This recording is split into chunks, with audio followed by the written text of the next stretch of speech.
Good morning, ladies and gentlemen, dear members and dear friends of the AEBR. We're meeting here today to celebrate the 50th anniversary of AEBR, half a century.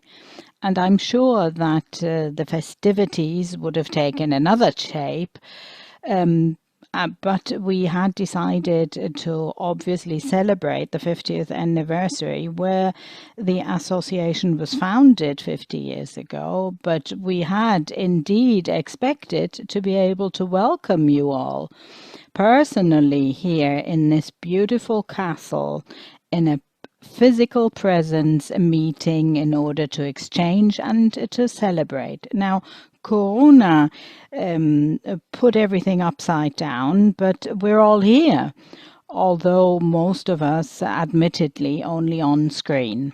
50 years. What are 50 years? 50 years considering the development of the globe, of mankind. They're just a fraction of a millisecond. But in the history of the community of states, that's a different matter altogether. Look at the United Nations today and compare the United Nations to what they were when they were founded a little more than 50 years ago. And half a century in the community of nations can move things forward. And if you look at the history of AEBR, then I think it's not an exaggeration if we say that 50 years are a really long time for an organization which was founded on the voluntary participation of its members and is developing along those lines. Within 50 years, an organization reaches a respectable age and it survived. That can surely not be said of all the organizations which were founded 50 years ago. And those past 50 years went over a span of historic developments, which is remarkable in the entire world, but also, and more decidedly, in Europe, perhaps. And I can claim that with full conviction because I myself have been active in the political sphere for 50 years by now. We saw how, based on the destruction of the Second World War, Europe was rebuilt, how enemies became friends.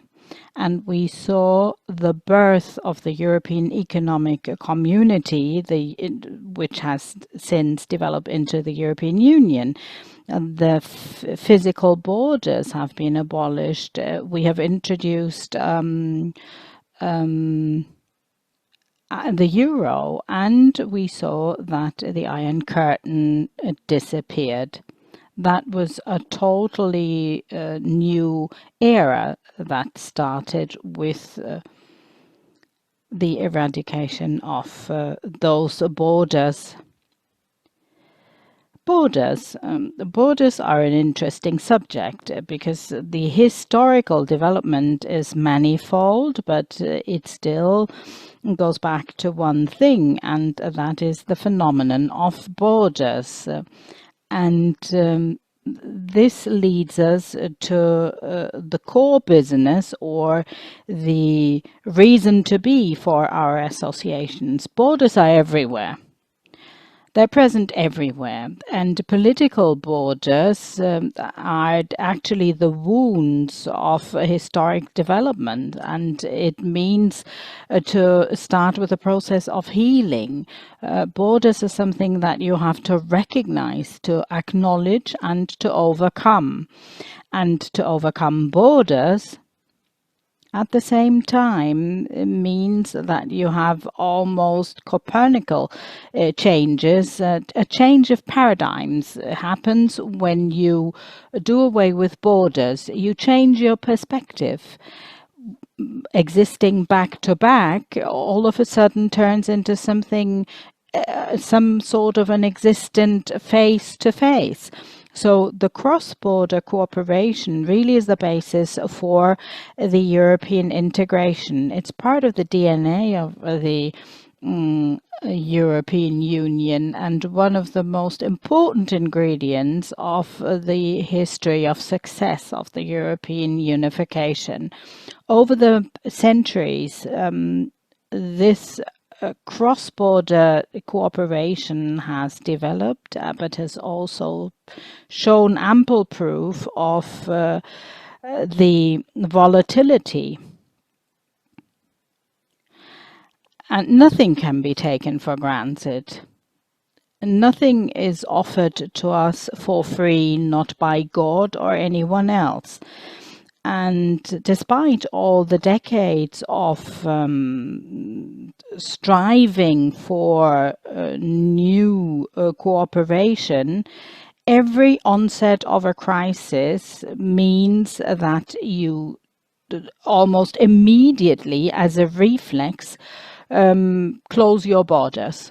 That's one of the very first reactions. We had that with the migration in 2015, the huge migration wave, and we also saw it happening now during the corona pandemic. And then, of course, everything is put to the acid test, and we need to carefully find out whether the spirit of cooperation survives. Step by step, this cooperation has been developed, but is it still there when you close your borders? And I think you can come up with some extraordinary examples. In the past 15 months, so many borders were closed, but yet so many surprising things happened at the same time, in the negative and the positive sense likewise. There have been some nasty reflexes and reactions, but also wonderful efforts to cooperate in this very difficult situation.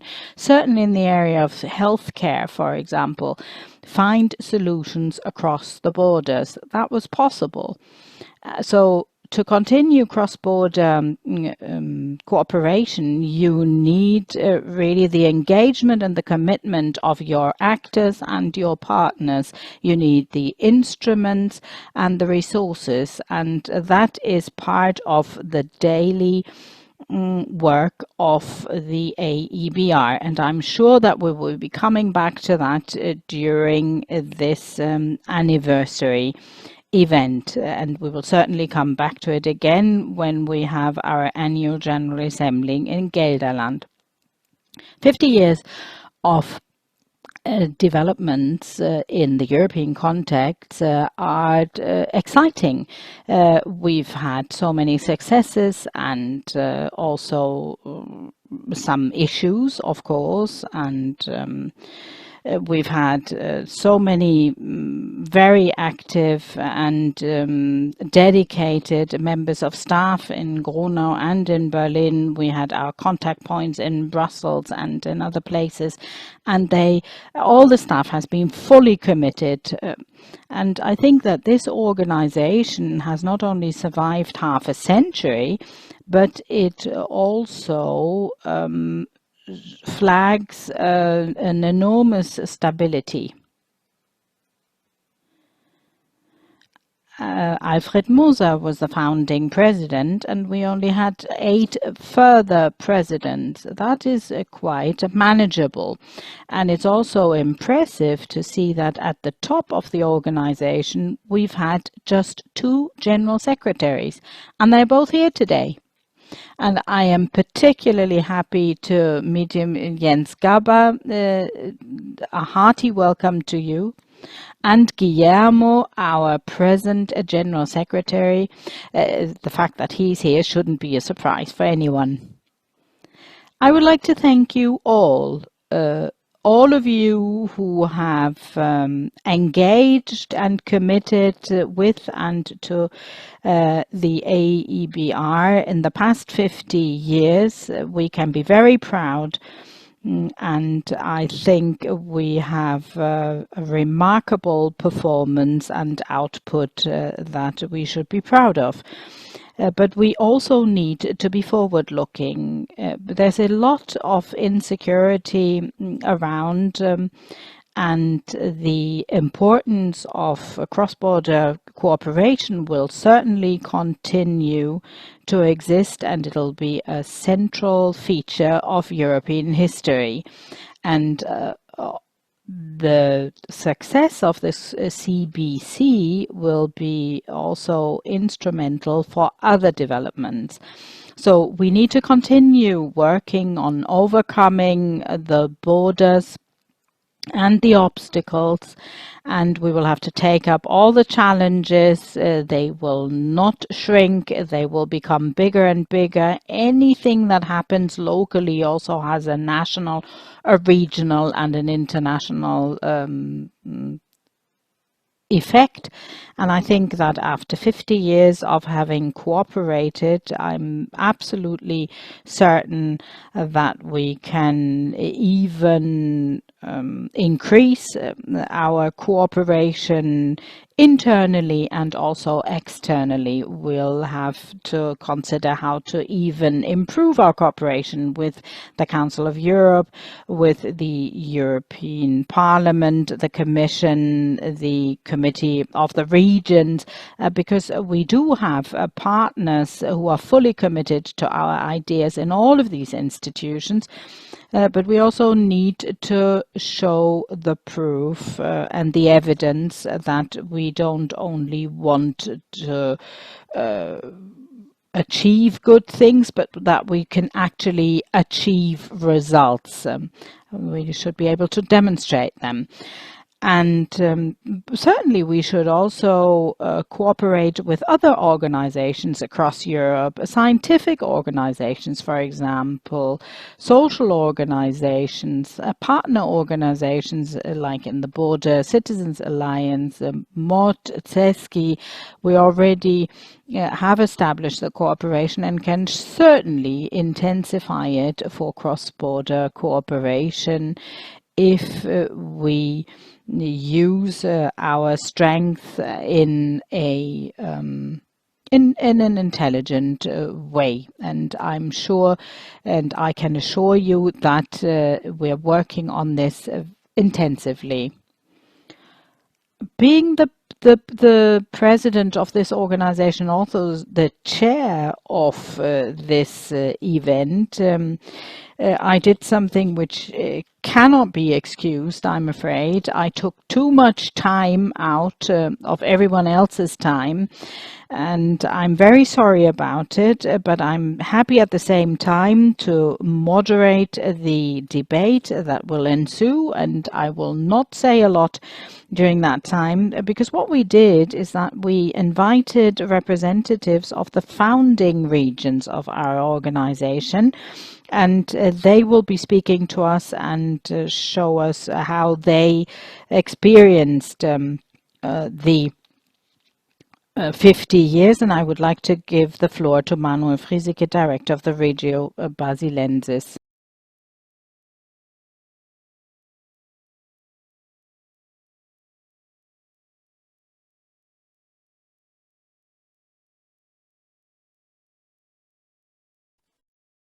Yeah, thank you very much. I think it's really a most important event to honor this 50th anniversary in the different regions of Europe. But we are different, but we have one thing in common: borders. We cannot lift borders. This is not the objective of this cooperation, but we have to provide for borders which can be easily crossed. This is what we have done 50 years ago, and we are doing still this today. Borders still are barriers. We see this in transport, in health, and in other areas. But much more important is that borders will have to unite. And this is up to the actors on both sides. We have to strengthen cooperation. We have to focus on the benefits for the people, for business, to realize common projects and to make this really feasible and tangible. And I think this is very much important if we are looking back and in future, as in the past, as President Lambertz said, we need people who are ready to take over this idea, who are ready to commit themselves across the borders. What is the AEBR's role? In 1971, my predecessor, the Franz Priener, the acting director of the Regio Basilensis, he has understood quite early that we have to forge alliances. And this is what AEBR is doing. We are forging alliances cross-border. We are acting towards the outside world as a Swiss and with the border region, German-France, Switzerland. This was a very important aspect. And of course, right from the beginning, we didn't only focus on the internal market of the European Union. In those days, it was the Common European Market and the Economic Community. And I think our association has an important role to play towards the outside world, but internally to promote dialogue, cooperation, ideas within border regions. I know we have limited time today, but if we are trying to look at the potential that we have, let's just have a look at what happened during the Corona-19 pandemic. And probably you cannot see it very easily, but this is the annual report of our region 2020. I can explain this briefly.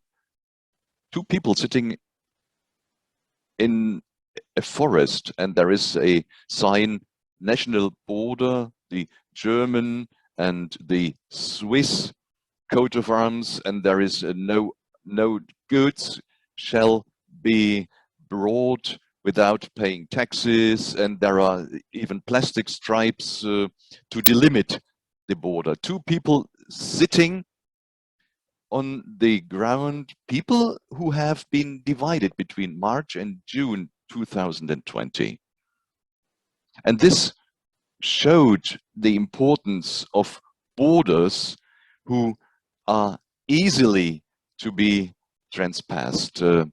Borders have become open, and within our association and on regional level, of course, we have to continue this cross-border cooperation. And finally, I think we have to focus on the younger generation. And this is what I would like to deal a little more in our association, to integrate young people, because what we are doing in the border region, we are doing also for future generations, infrastructure projects, to do away with legal barriers. And I think it is important to give the younger generation a chance. This is the sense in which I would like to come to an end. It's more than 20 years I've been working in our business. I think we have a lot of chances, a lot of potential. Let's use it.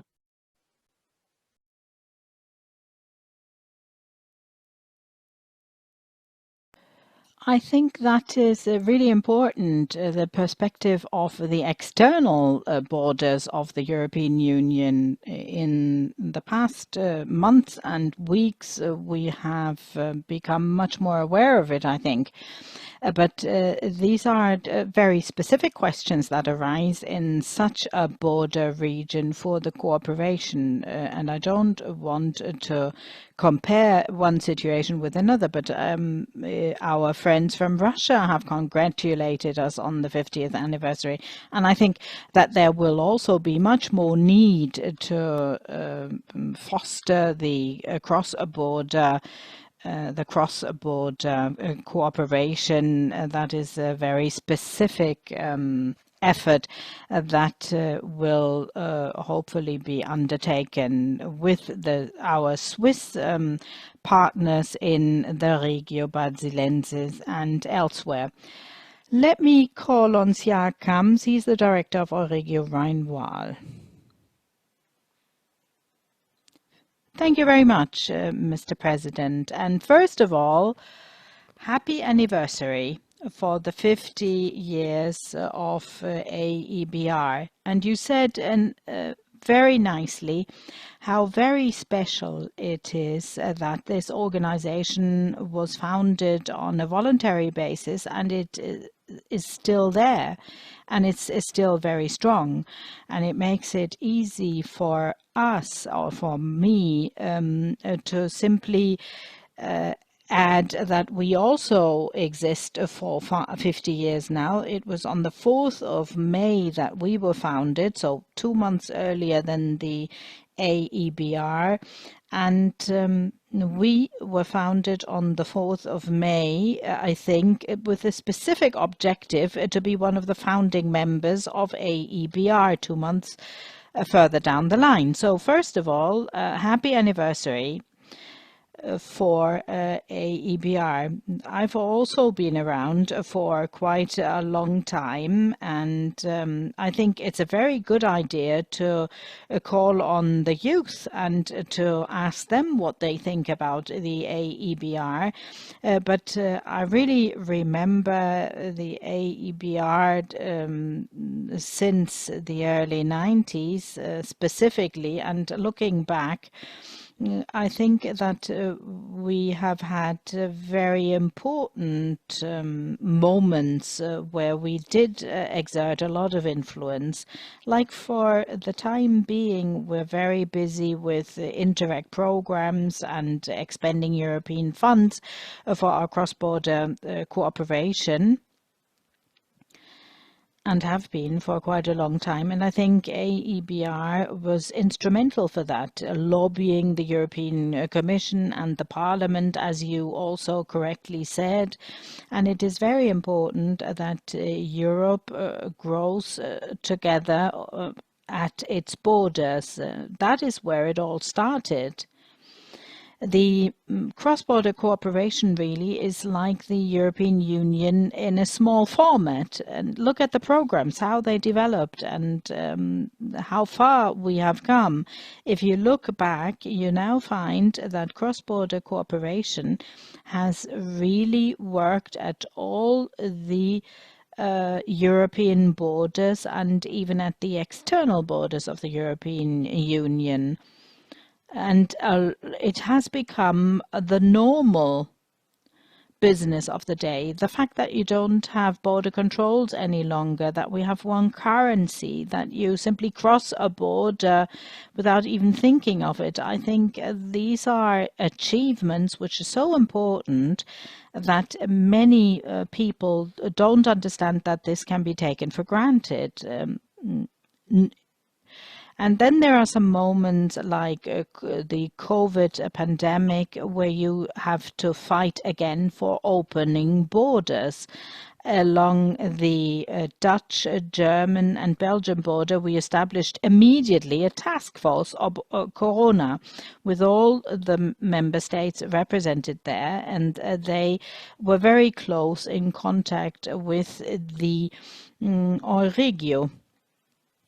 region. Obviously, not all of the problems were preempted right from the start, but the border stayed open during all these months. And I think that this is very, very important, particularly for the people living in the border region, because they witness it and they experience it, and they want to live in a 360 degrees mode, live, work and study. And I think we're on a very good path, but we've not quite achieved our objective. And I think we need to bring together all our powers and strengths in order to fight for a united Europe. I think that will stay. Reading about the history, 93, that was historic, and also historically important was the signature of the European state contract. And all the Euregios have used this treaty, which we joined as early as 93. I think it was the first cross-border cooperation organ that did. I think that AEBR kicked off a lot of very positive developments, and this will stay around in the future. I believe that the border regions themselves will have to try to move on, to make progress, to take along the people. But we also find all the time that it's useful to learn from one another. We also learn a lot from those regions who have external borders. They are very creative. We learn by taking the lessons from their problems and from all our failures, because people along the borders, basically what they want is to live together, to go to school together, to work together, and I think that'll be a remaining task for the future.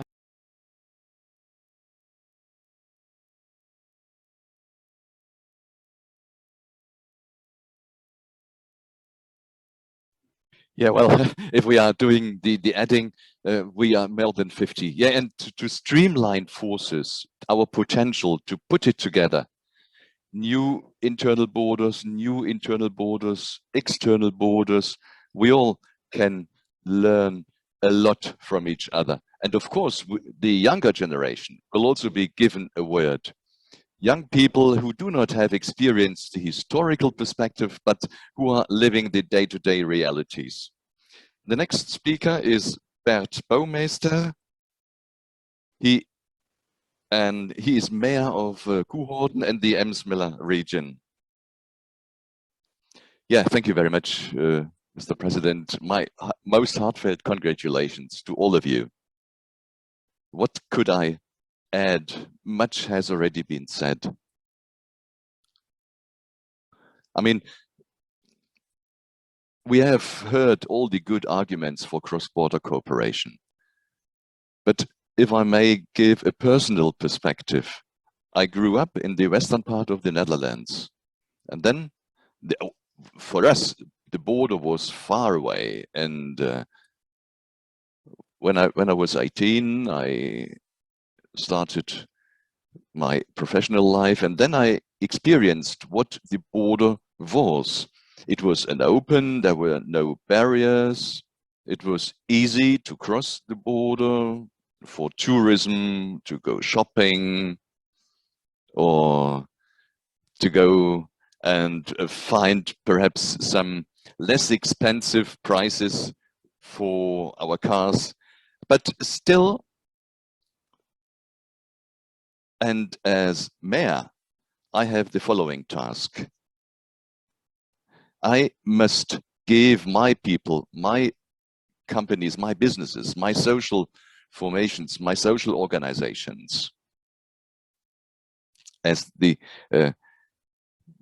chairman said, we have to stand together. And in the western part of the Netherlands, we were, so to speak, the hinterland of our country. And many people, many decision makers felt like this. We were far away from government, from the centers of power. And this is a kind of characteristics for border. If the border is far away and if the centers where decisions are being taken are far away, well, we knew that we have to invest our own force, our own efforts. In the Emsdor region, we are one of the most still younger of the older member organizations, 44 years membership. And what really surprised me when the region was founded, that there was a plan which thought that the border had disappeared. And we were thinking, what can be done together? Of course, things equalized, and we put up our agenda, culture, sports, competition, exchange, and the basis was coming together, getting to know each other. But of course, there were economic objectives, transport, to improve the infrastructure of the region. And still, after 44 years, we are still working on this. But this leads to the fact that people are really getting convinced that the border is disappearing.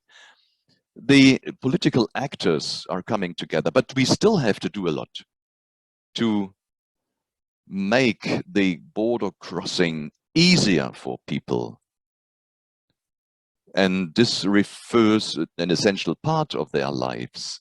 I mean, in the border regions, we are still, to a certain amount, we have some limitations. This starts with training, formation, language, social area, marketplace, and the AEBR is an organization which really adds a value to all this. And personally, B Solutions is a very good example that our association has initiated something which the European Commission has accepted positively. And this helps us a lot. For example, in the health care, this is important for my region, that problems which are being felt and which have to do with state rules, that we are able to find really effective solutions. This is where decision makers in my region can advance. And this is one of the successes. This is one of the added value of a cooperation which the AEBR is offering. I think there is much more, and my predecessors have already, the previous speakers mentioned this. And cross-border cooperation is sensitive. I mean, 10 years ago, and you have just mentioned the Russian members. I was in Russia, and 10 years ago, and some years later, the good cooperation, then we had a different situation between the Eastern Ukraine and Russia, but the contacts between Eastern Ukraine, between people and decision makers in Eastern Ukraine and on the Russian side, this is something which is the beginning of a normalization of this relationship also in this area. I mean, this all proves how sensitive border region and cross-border cooperation is. But we all consider this as our objective. I do see it as my personal objective that we have to get engaged, and I'm convinced that in 100 years we will still have an AEBR, perhaps a different name, different memberships, but I'm sure we still have success story. Yeah, cross-border cooperation does also mean that we are really dealing with and regularly dealing with ever recurring issues. solutions, which is our top example of cooperation, even if in difficult Corona times, this has become possible because the European Commission in the General Directorate Regio is active in this, and they have a communication in 2017, and Bert has rightly stressed that our problem is that we are sometimes quite far away from the centers of political decision making, that we have to rely on ourselves, but we are getting stronger when we are united. And now the next speaker, the mayor of Winterswijk, Joris Bengewoord.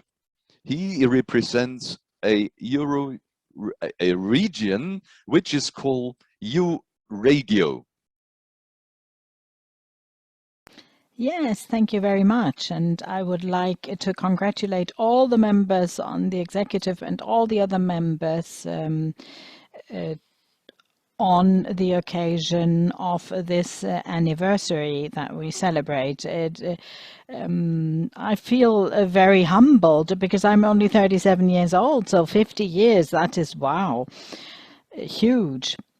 So, but in this area, in our Regio, we founded the first one in '58, and it is a brand, and I'm very proud of it, I have to say. And I was rather proud last year also because a biography was published in the Netherlands on Alfred Moser, and this event 50 years ago, when he was the founding president of the AEBR, it was all mentioned, and I was in Portugal when I read the book, and I felt really proud to be part of this movement.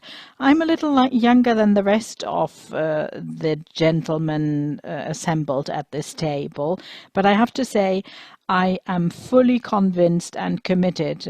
I grew up in this border region, and normally you go from one country to another. You go for the petrol, or you go for the better beer to Germany. But after 30 years having lived, and more than 30 years having lived in this region, I have to say on a daily basis, I am really impressed of our cooperation.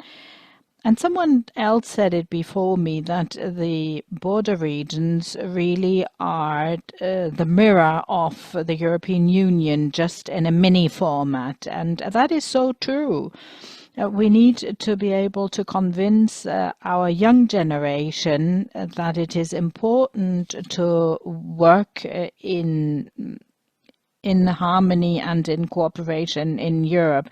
And we try to move forward along those lines. And there's something else that I would like to mention. 2 years ago, we were in Dresden, and Professor Swins, he held a workshop on the smugglers. He gave a report on the smugglers in the past or in the present. And I think there are many disadvantages to taking on that trade, but some advantages. Because let's put it that way, the border is still there. It still exists, of course, and we won't be able to change it in the next 50 years, but I think we can use it to our advantage too, these borders. And I hope that we will continue to contribute to making most of our borders. In 50 years, I'll be almost 90 years old, and I hope I'll still be around to celebrate the next 50 years of the AEBR. Europe, the big European Union starts here. Well, thank you very much, and thank you very much for reminding us of the smugglers. Obviously, all this cannot be prosecuted any longer, but at the German-Belgian border Mützenich, there is even a memorial to the smugglers, which was co-financed by the European Union. Can you imagine? But I think it is this spirit of being able to mobilize the advantages of a border to actually exploit them. And that, I think, is why it is such a good idea to also address in a very strong statement the conference on the future of Europe, which will actually take up its activities as of tomorrow. I would now like to call on Peter Hansen, who is the director of the region Sonderjylland Schleswig, and he will be connecting online, and I do hope that it will work.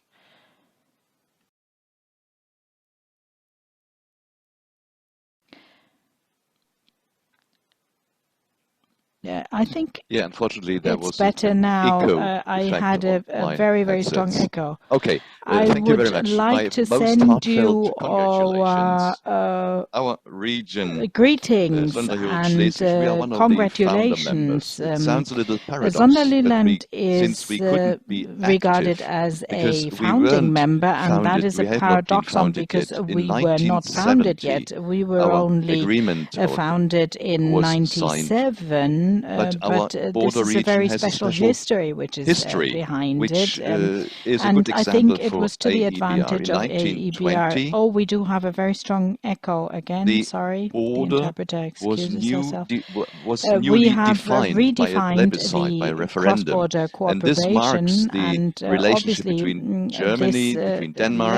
this led to a shift in the cooperation and the outreach between Denmark and Germany, and we took up the idea of cross-border cooperation rather late, reaching out to other and southern people Danish across the border, but many then became active in the late 90s without even being formally a member of AEBR. And we started taking up the contact to learn from another and to defend our mutual interests. In 1978, the city of the administration of Flensburg became a member, and then in 80s the Sinderland regional administration, the executive. Everything that worked in the past should still continue to work and function today. We have established so many worthwhile contacts over the past 50 years. We have taken on projects together, have introduced joint initiatives and we could learn as a lot two member from each states other. and two I hope, and member I'm quite regions, sure and I do hope that this will continue for at least another 50 years. But I do have an observation like to suggest with view to the future, because we have a bit of a dissent between the German and the English name. In German, we call ourselves German is called working group, Arbeitsgemeinschaft, it's a kind of coming but together. in English it's it's an association, and you think of something that is more structured and organized. And I think we'll have to come to terms with this discrepancy in the meaning of our own names in different languages. But thank you very much, and congratulations. A little better. Thank you very much for your attention.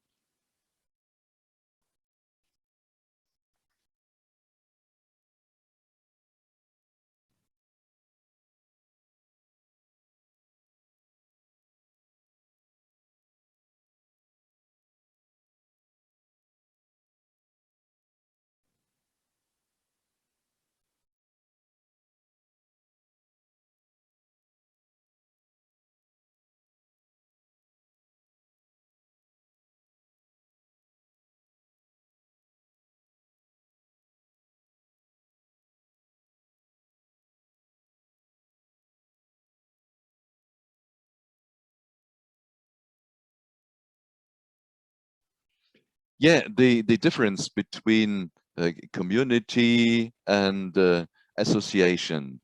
Looking at European text, there is if possible, which in German means within the limits of what is technically feasible.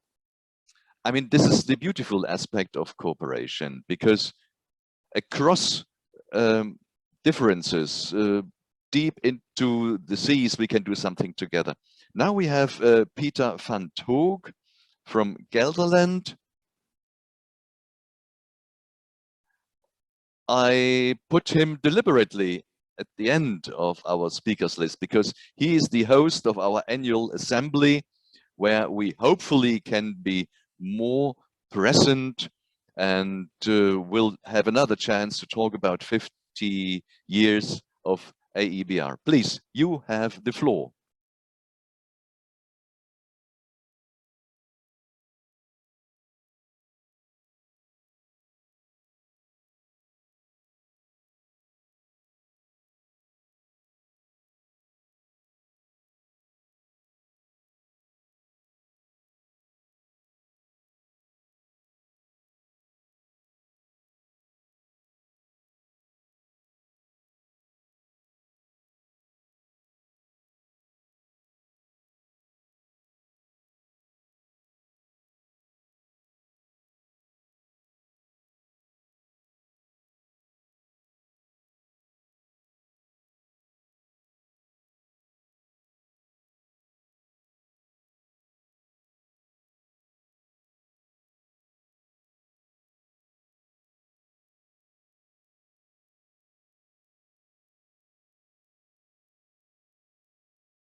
We have to deal with the corona rules that exist in that time. But what we prepare is a meeting which can be attended physically for those who are able to, but also digitally for those who are not able to attend physically. So I'm looking forward very much, and I hope to see you there all. Ja, vielen Dank für diesen Ausblick auf unsere Jahreshauptversammlung, die ja dann wirklich das macht, was sie machen muss, nämlich auf die Zukunft blicken. Das ist von ganz großer Bedeutung und ich denke. Well, looking at the future is an important topic, and particularly if we are getting conscious about the fact that borders still exist, but they are not just a barrier, but they are a chance to promote things. Perhaps border regions are the laboratories, are a kind of machine halls of European integration. Normally, we would expect that we listen to comments we have gathered in the chat. We will take them up, and I will ask our speakers to react on this, and then we will listen to some messages from partner organizations. But now, please, from the chat. Yes, thank you very much. We would like to welcome all our 112 participants online. We have received so many congratulations from Slovenia, Italy, Slovenia, Gelderland, Poland, Serbia, Ukraine, Greece, Finland, Hungary, Croatia and Switzerland. From the north down to the south and beyond, we have received congratulations, and everyone is happy to hear that the association exists, but we don't have any specific questions. Okay, well, thank you very much. And thank you for the congratulations to the anniversary. And I'm sure that I will definitely accept all the invitations to come and visit you in your region, because ever since I'm no longer the president of the Committee of the Regions, I crave for going out to the regions and to meet you there locally. But I think that aside, we are here to promote our objectives and targets together to become a strong force in the center of Europe from a border perspective. I would like to perhaps give our speakers here the possibility to give some final observations. Yeah, let me come back to what you just said. Thank you very much from Regio Basilensis. I'm impressed that so many congratulations have come in, and I think there are so many people and Eurasians active to overcome the borders. We really have to make the most of this anniversary to fully exploit our opportunities, our forces, our strengths, and to move forward. We also need to strengthen our membership for the future. And if everyone else is agreeable, then I think this would be the perfect conclusion. I don't think you can say something even more useful to conclude this meeting, and we'll catch up the 25 minutes of delay that we have, and I think that is wonderful. And if you take the average between Schleswig-Holstein and Malaga, I think we're still in a very good time frame, and that is why we will now turn to the online greetings. And I would like to welcome Andreas Kiefer, the General Secretary of the Congress of Local and Regional Authorities of the Council of Europe. Do I have the wrong order?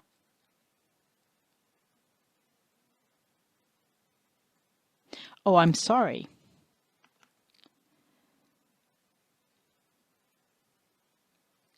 We will first be watching a video, I'm told, and that will certainly give us 200% conviction to attend the annual General Assembly.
Was können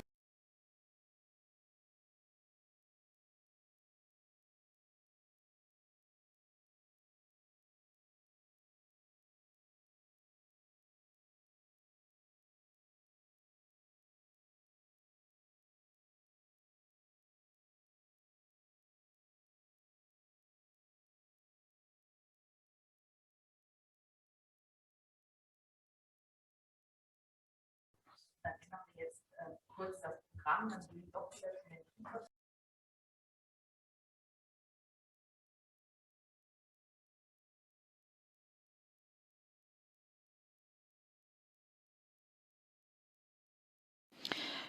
We are sorry about this little technical glitch, but what would a live event be without a technical glitch?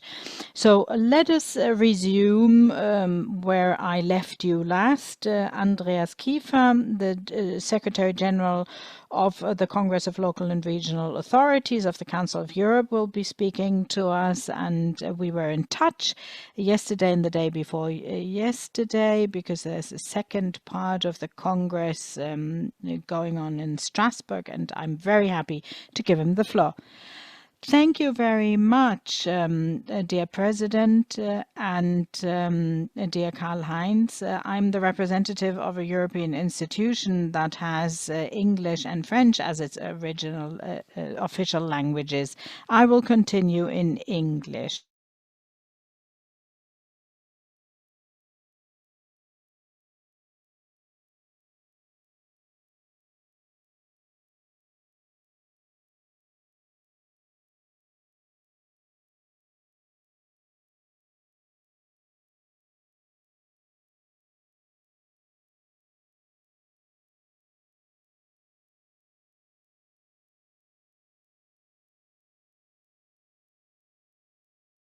Member states with the institutional representation of local and regional authorities, and especially with the task to work on cross-border and transnational cooperation. So we are very much in the heart of our common interests. Personally, the Assembly of European Border Regions is part of my professional life since the very beginning.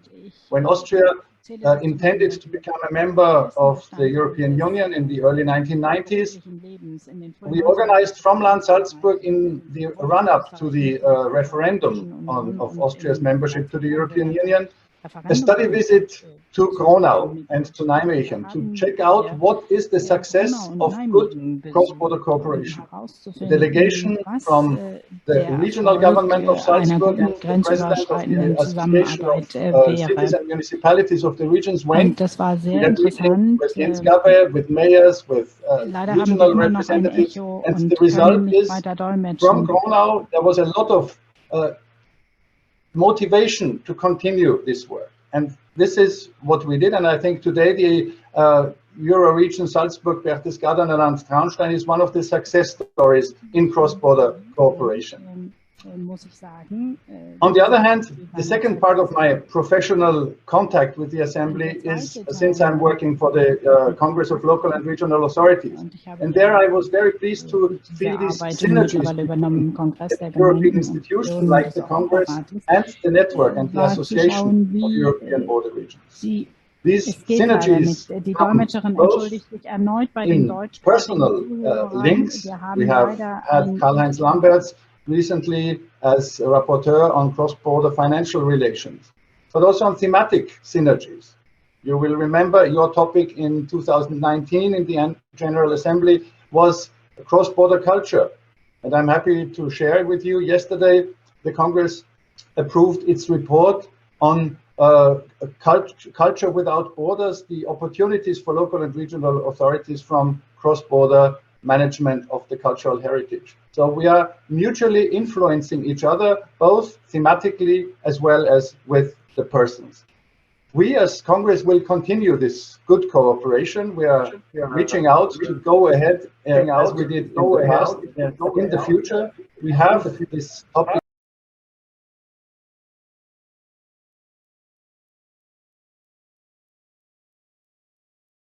and there is so much to to bring to the member states and to the European institutions what has to be changed so that the cross-border cooperation can be facilitated.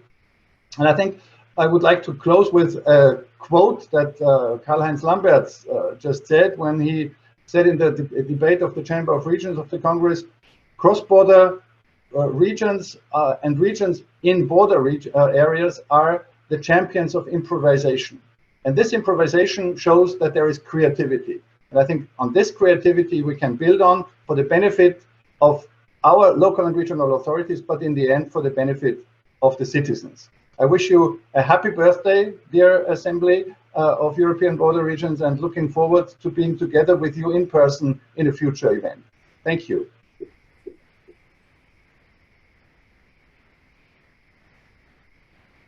Wir hatten in der Tat diese Woche noch die Gelegenheit, über die Rolle der Regionen beim Bekämpfen der Covid-Epidemie zu diskutieren und auch die Grenzregionen da dort besonders in den Fokus zu stellen.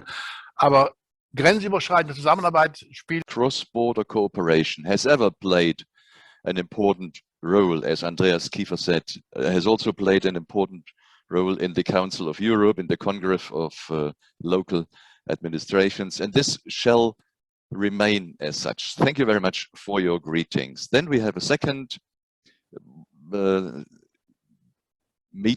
speech, Jean Pernery, an organization with which we are very closely cooperating in the Transporter Citizens Alliance in another context. Jean, I'm happy to give you the floor, please. Good morning, dear President, good morning, and dear representatives of the cross-border associations. First of all, I'd like to congratulate you for the extraordinary work that's been accomplished over the past 50 years. Europe, going from the Mediterranean to the North Pole and from the Atlantic to the Ural is something that you have embodied. You have worked in order to promote reconciliation, and you have done a lot. The interpreter is hearing the interpreting into German. There's a double feed and therefore cannot interpret.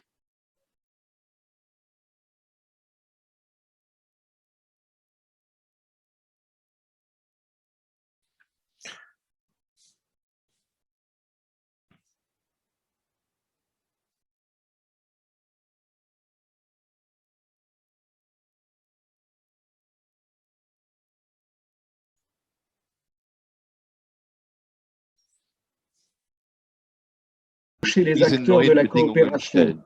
Elle a rapproché nos associations et nous avons créé cette alliance pour les citoyens transfrontaliers avec aussi le comité des régions.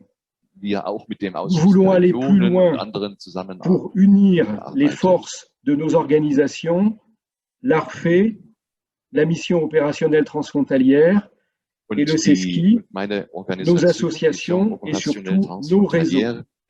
Alors, joyeux anniversaire à l'ARFE et bonne route pour la suite. À bientôt. Alles Gute für die Zukunft und ich darf sagen, bis bald. Vielen Dank, lieber Jean, für dieses Grußwort. Und der Hinweis auf die zukünftige Zusammenarbeit soll sicherlich kein frommer Wunsch bleiben. Da haben wir einiges noch gemeinsam auszuarbeiten und ich hoffe, dass wir da schon in diesem Jahr auch noch weitere Fortschritte erzielen. Wir kommen nun zu einem weiteren lieben Partner der AGEC, nämlich zu der CESCI in Ungarn. Und da wird uns der Generalsekretär General of the Central European Services for Cross-Border Initiatives, Gyula Okskai, will be speaking to us. Thank you very much, Mr. President. Let me greet all the audience of this very great event. I'm very happy to be here. I'm very happy to be a member of the AEBR, and I'm very happy to have some experiences during the last 20 years when I have been working for cross-border cooperation based on your impressive work. Let me start with an anecdotic story.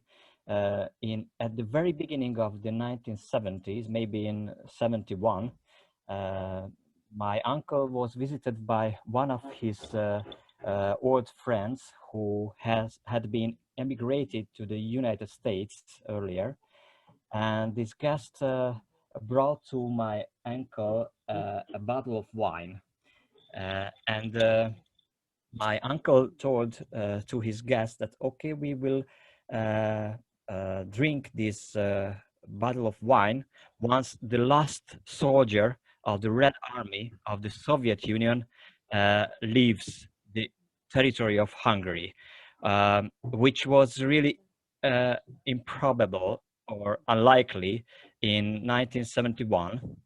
But the history gave the chance for the post-communist countries, and on the 16th of June in 1991, these emigrated people and my uncle could drink this bottle of wine.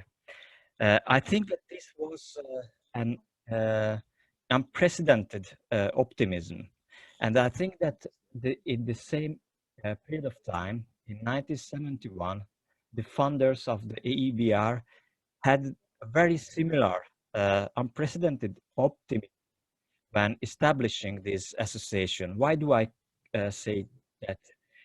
Because if we have a look at the conditions of cross-border cooperation in 1971, and we compare it with the current situation, we can make a list of the achievements which were not present in 1971. For instance, the Madrid Outline Convention and its 3 protocols, the bilateral agreements based on the Madrid Outline Convention, the Schengen Agreement, the Interreg, the free movement of people across the Iron Curtain or across the Berlin Wall, or the EGTC regulation.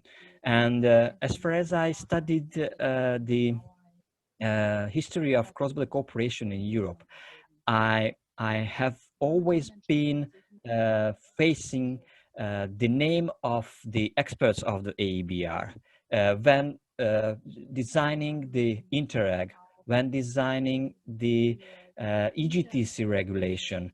You can see that the AEBR had its own say in every step of this evolution. And now when we are facing rebordering and nationalistic tendencies in Europe, I think that the conditions for cross-border cooperation are much more favorable than just 5 years ago. But the enthusiasm and the professionalism, the expertise, what AEBR can provide for the local stakeholders involved in cross-border cooperation, I think can give us a reason to be unprecedentedly optimistic again. And let me use here the slogan what we used during our 10th anniversary event 2 years ago to congratulate your work and wish you the best for the next half century. Happy border to you. Thank you.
positions. I don't know if they're asking me to talk.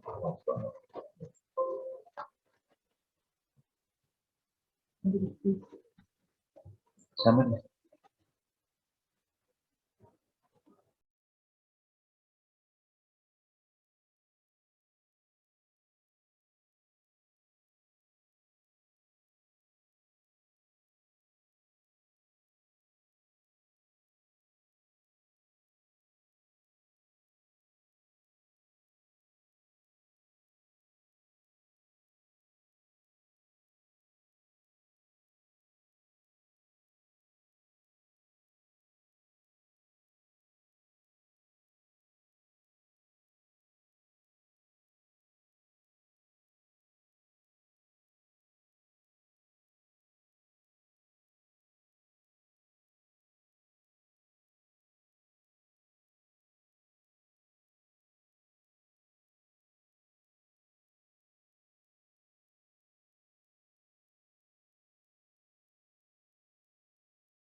How much Martin and his team has done for reinforcing the links between borders regions, and the COVID situation has shown how much it is important that policies, that regulations in the EU move and change in the respect of the borders regions. I have lived in a border region myself before, in the region Lambertz, for those who come from there, they will understand, in Lorraine. I know how much we can do in changing Europe by changing the relations in borders regions. Europe is a continent, but Europe is a union of people. And the people living on the borders, they know more than others what are the constraints when there is no regulation, when there is no union. So we are entering in a phase of discussion, of debate with the Conference on the Future of Europe, and I hope that the question of the borders region will be addressed in this context, and you can count on CMR to relay your messages on this question. So again, happy anniversary, good luck for the next many years to come for AEBR. And a big hello from everyone in CMR to colleagues from the AEBR. Thank you very much. Von hier aus alle Kolleginnen und Kollegen der AGEG recht herzlich grüßen. Auch vielen Dank für diese aufgezeichnete.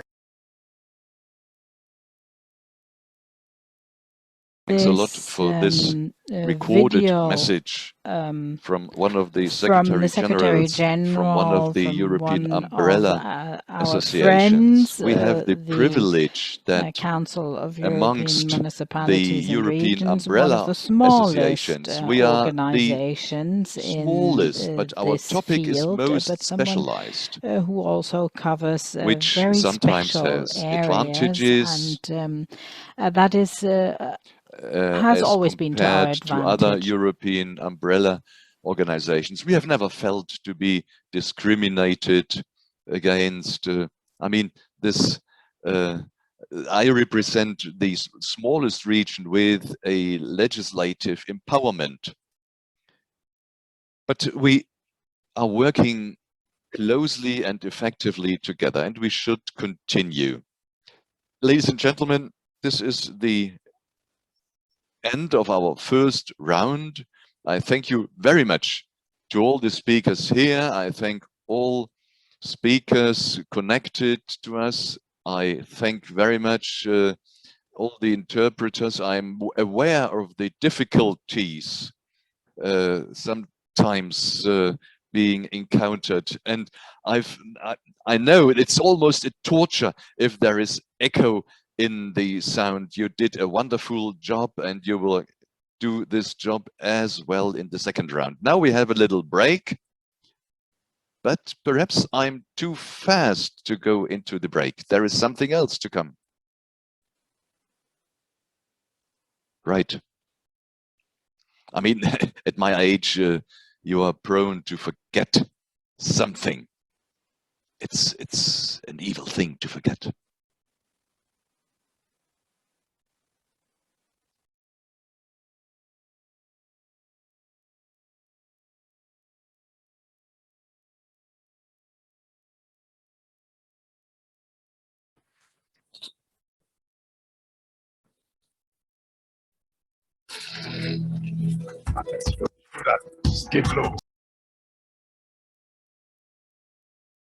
Of successful cross-border cooperation in Europe. We are more than happy to welcome you in Gelderland. For 50 years, the AEBR has been leading in promoting cross-border cooperation and representing the interests of border regions in Brussels. Today, we have new challenges ahead of us. The European Green Deal offers a pathway for a sustainable Europe for all of us, and our border regions are part of it. Let our history be a mirror to the future. Let's talk about our Green Deal. See you in Arnhem in October.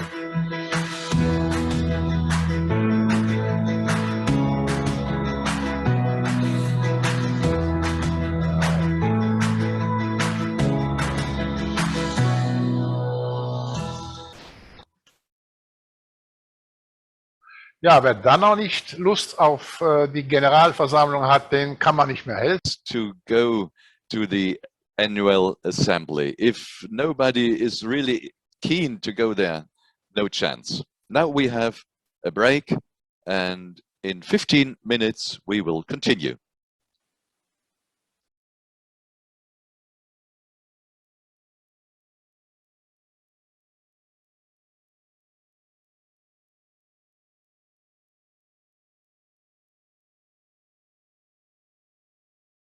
Yes, I would like to offer you a hearty welcome to the second part of this 50th anniversary of the Association of Border Regions, of European Border Regions. 50 years cross-border cooperation is really worth celebrating. And in the second part of the anniversary event, we would like to look back, but also look forward, and perhaps try and find out how we shall continue in a post-COVID area. Why is it so difficult to communicate on cross-border cooperation? Why is it hard for others to understand that what we take for granted nowadays was hard fought for?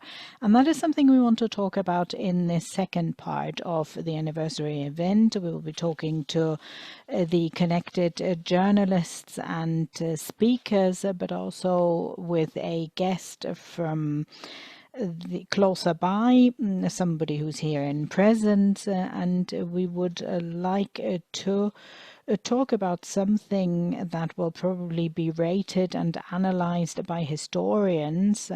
How did cross-border cooperation develop after the abolition of the physical borders? Still, we are sometimes met with obstacles, and we find that the borders still exist. We experience it, especially during the time of the pandemic. Borders for health reasons and safety reasons were locked down again. And we also found that it was very important to have this traditional cross-border cooperation to cooperate during the pandemic in the health area, because it was possible to refer COVID patients, for example, across the national borders, and we did not need a state treaty to facilitate that. This is the ample proof of what the traditional and well-established cross-border cooperation can achieve very timely and very effectively. That was the acid test, I would say. In the second round, we would now like to be forward-looking, and we would like to try and spell out what we are heading into once we leave COVID-19 behind us, or the pandemic behind us, and how we can further develop the cross-border cooperation. Many of the things we take for granted, as I said earlier, were hard fought for. And before we start into this debate, I would like to introduce the participants. Hans Vlaskamp is here. He's on my side, but there is Agnès Monfray. She's the head of unit for communication at the General Directorate for Regional and Urban Policy of the European Commission. Then Rosa Turodic, Radio Television of Serbia.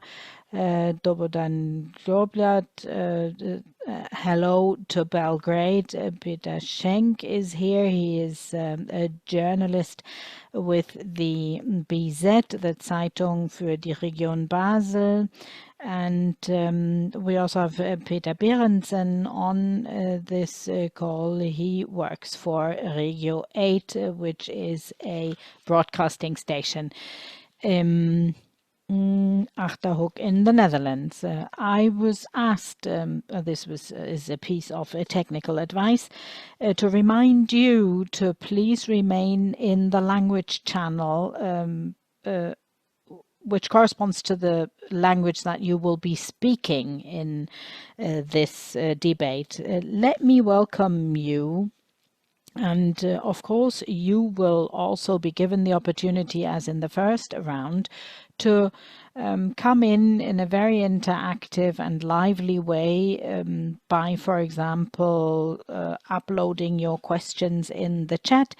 And the team of AEBR will be checking the chat regularly for the questions and the comments as they did in the session which was presided by President Lambertz. We can start. I think we're ready to start with the first round, and I would now move to Brussels and invite Ms. Monfray of the EU Commission to speak to us. If you look at things, Ms. Monfray, the time that we are heading into, what do you think will be the special challenges for cross-border cooperation at the borders of Europe, looking at it from a Commission perspective? Thank you, Chair, and good morning all. And I hope you have nice celebrations today. I will speak from my heart, not necessarily on behalf of the Commission. With my experience of 4 years and a half, back 4 years and a half on cross-border issues and on communicating cohesion policy across Europe and beyond. Looking forward, I think the pandemic is not a simple parenthesis for border regions. It's rather being a very revealing moment, a very negative one for all of us, for sure. I'm French, I live in Belgium. The fact that I learned that there were pieces of concrete even dividing villages so as to forbid us to cross the border was an utter shock. For me, it was like Stacheldragen, the Berlin Wall again, or something like that. So very negative experience. But also, I think it showed border regions, border people at their best. If you turn back to March last year, when we had only bad news, there were a few beams of sunshine in the landscape, and these were true Europeans in border areas, doctors, nurses, able to help the neighbor with beds in hospitals. I mean, Grande Région was one of the who helped a lot. The French totally, the French hospital unable to cope with the situation. Switzerland helped as well. Luxembourg did help as well. And these were wonderful examples of solidarity that gave us hope again.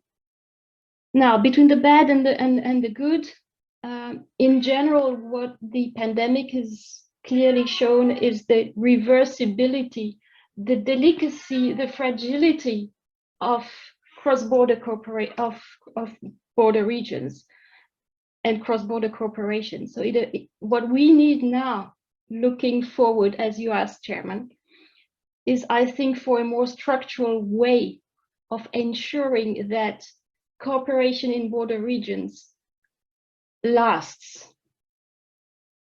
and doesn't only rely on the goodwill of local border heroes. That would be my key message. And at 50, like the association is today, and talking about experience, that's a milestone I passed last year.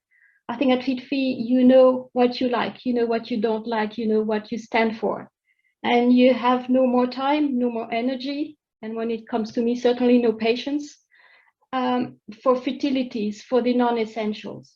So what I think would be essential after this terrible episode of the pandemic and how it has revealed even more forcefully the border effect, which in some cases we had managed to erase, is to fight seriously, to fight forcefully, to fight institutionally by all means, to ensure the future of cross-border cooperation, for the prosperity, for the well-being, for the welfare of people in border areas. And the best structural way we still have on the table, it's not totally dead, it's with the Council of European Ministers. This is the European Cross-Border Mechanism proposal, which was the very pragmatic attempt, originally of the Luxembourg presidency in 2015, supported by many of its neighbors, to put an end to the Kafka situation people experience in border areas. And I think even more so now after the pandemic, we have a duty to try and prevent the dangerous return to isolation, petty nationalism and selfishness. So if I had a wish looking forward for the association, it would be now, right now, to mobilize as much as it can. And it has a lot of influence to mobilize. Committee of the Regions members, members of national parliaments, members of the European Parliament, ministers, spam everyone. Also, do not hesitate to use the voice of the youth, the Interreg volunteer youth that you've been so successfully at putting in place and even keeping alive despite the pandemics. These people, especially on social media, digitally, they are very gifted. They can give big resonance to border people. Use local influencer, whatever it takes to keep, for sure, cross-border cooperation happen and solve border issues in a more structural way. Very pragmatic, but structural way still, not just to rely on the people. That would be my wish looking forward. Thank you, Chair.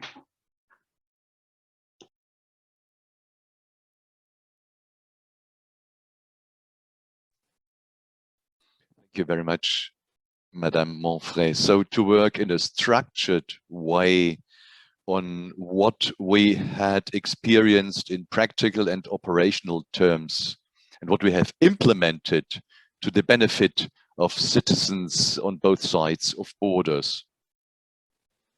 So let's now go to Switzerland. Mr. Schenk from the region of Baal with a direct connection to Germany. Cross-border cooperation after the pandemic. How does your crystal ball look like? Yeah, I think in the past months we made it better than in the beginning. What worked well, the many commuters who work in the west or in the northern west of Switzerland from Germany, they could, without big problems, come to Switzerland to work. And recently we have seen there is this 24-hour rule, so that is people who live in the border area up to 30 kilometers from the border do not have to show a test. This was positive. And what was difficult and what we should look into is the flow of information. What is admitted, what is not admitted, and me being a journalist, if I should describe how the rules in France are at the moment, this is more than difficult. I mean, we do have a point of information which is financed by 3 parties, but they cannot do something else than point to national rules. And until you have digged out everything, until you have understood what is really admitted and what is not admitted, I mean, it was a huge problem. If it was difficult before, I mean, I've been working in that area for more than 30 years. I've lived in France. I've lived in France for 20 years. I speak fluently French. And if this is for me difficult, I ask myself, how is it for the others? Well, what we can take from your statement, Mr. Schenk, is that rules governing in the border regions, rules that were necessary for the commuters who cross on a daily basis the border, who had been affected very concretely and who had been confronted with problems which seemed to be unsurmountable. For example, to cross a border to go to the workplace, which is on the other side of the border. And what you mentioned, communication, information, the flow of information. Yes, we have to draw lessons out of this. And this will be subject of our second turn. Now let's go to Lower Rhine. I'm happy to have Mr. Flaskamp here. How do you see the time after COVID or cross-border cooperation in the area between Germany and the Netherlands? Yeah, I can perhaps explain this based on an Interreg project. This was prepared already in times before the pandemic, and it started 1st of July last year. The situation, of course, had completely changed. In this project, 3 different organizations are working together: Regio 8, Achterhoek, NR7, which is Nimwegen and the area around, and Antenne Lower Rhine. This is the Neven district with some 300,000 people, but the whole covers some almost 1 million. We had set up a project because we felt that people living in the border regions, or better to say that there is a lack of information, no knowledge, no information. Often we know in the area what's happening on our side, on the German side, in The Hague, in Amsterdam, but what happens in Arnhem or Nimwegen or in the smaller cities and localities, this is not always known, and vice versa, it's the same. In Nijmegen, they know better what's happening in Berlin or somewhere else, but what in Kleve or in Gelden is happening, you do not know. There is complete lack of information. This is what we have to improve. But this refers to all media, TV, radio, newspapers, social media. It's hard to get into these networks. And this means closer contacts are quite difficult to get established.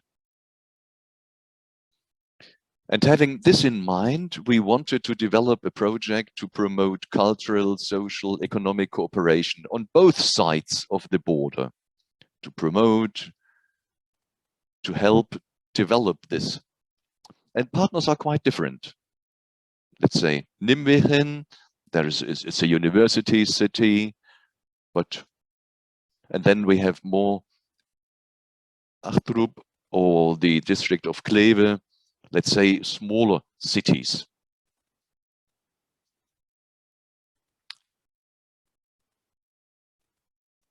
The participating media partners should be empowered to cover cross-border topics.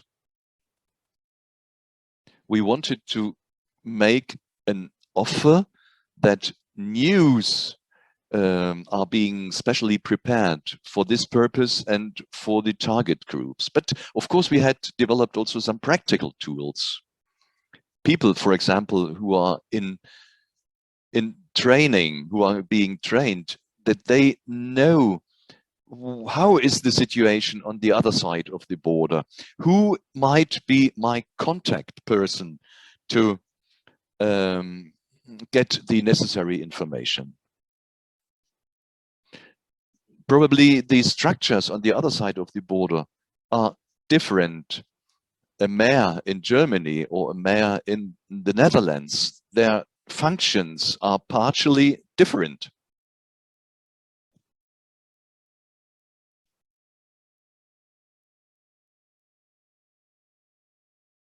And we noticed that it's really hard to organize contacts between journalists being employed to some newspapers or media, but the internships are really hard to get organized. We had to make some exemptions when it came to internships. And journalists who had been foreseen to come from Germany to Netherlands and vice versa, well, it happened, but in a very reduced way. So we hope that we can promote this after the Corona pandemic. We had organized joint conferences. We were looking for ways to exchange technical aspects. This was already difficult if we are using different platforms. How does it work out?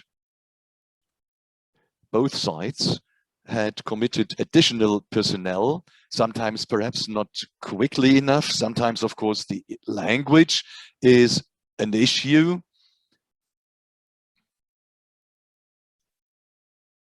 And we have internet platform, food things, we had radio and online footages. Now we are doing an inquiry. What do people think? How do they assess news offers right now? And also in Kleve, for example, people coming from higher educational establishments. And in Kleve, for example, we had some trainees who hadn't had any contact with video. On the Dutch side, it is quite routine, but in Kleve we had to train and qualify people, for example. In the second year, we still have to do more, right? And in summer, we want to set up a small regio journalism hub, and also the exchange of students, pupils shall be enhanced. Hopefully the situation improves, and we are confident that the project doesn't only go on, but that we can finish it after 2 years. And that after these 2 years, we will have set up something which can be continued.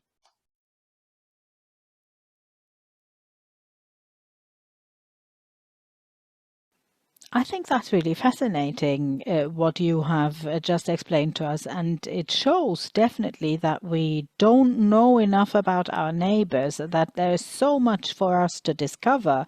And as we get to know them and discover what they're doing, we build confidence in cooperation. And that is exactly what we strive for this cross-border cooperation, as the AEBR has done it for 50 years. We will still be looking at another region. Mr. Berendsen, in the Netherlands, COVID-19 raised huge problems, and the cross-border cooperation is faced with what sort of challenges for you?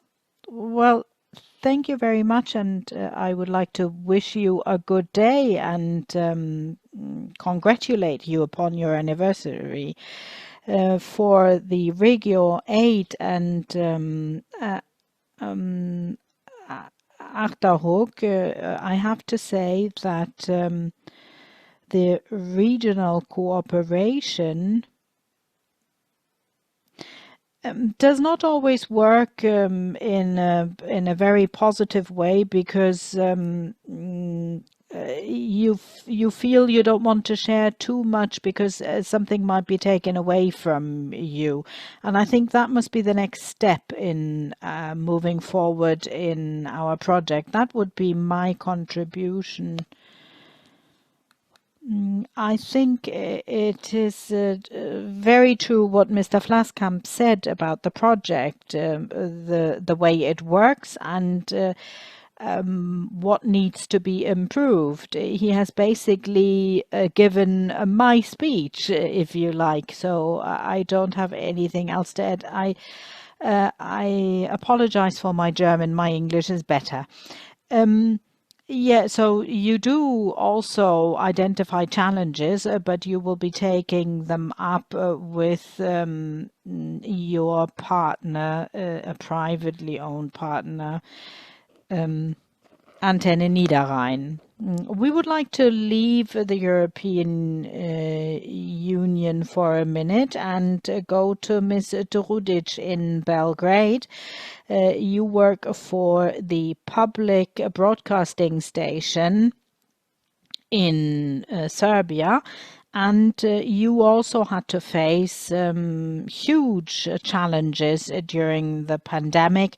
And I wonder what sort of challenge the cross-border cooperation poses for you, because you have neighbors like Bulgaria or Croatia, and surely you wish to intensify that cross-border cooperation. But what would you identify as challenges with your partners in your region? Hello everyone, I'm Ruža Jeremić-Turudić, a journalist from the informative program of the Radio Television of Serbia.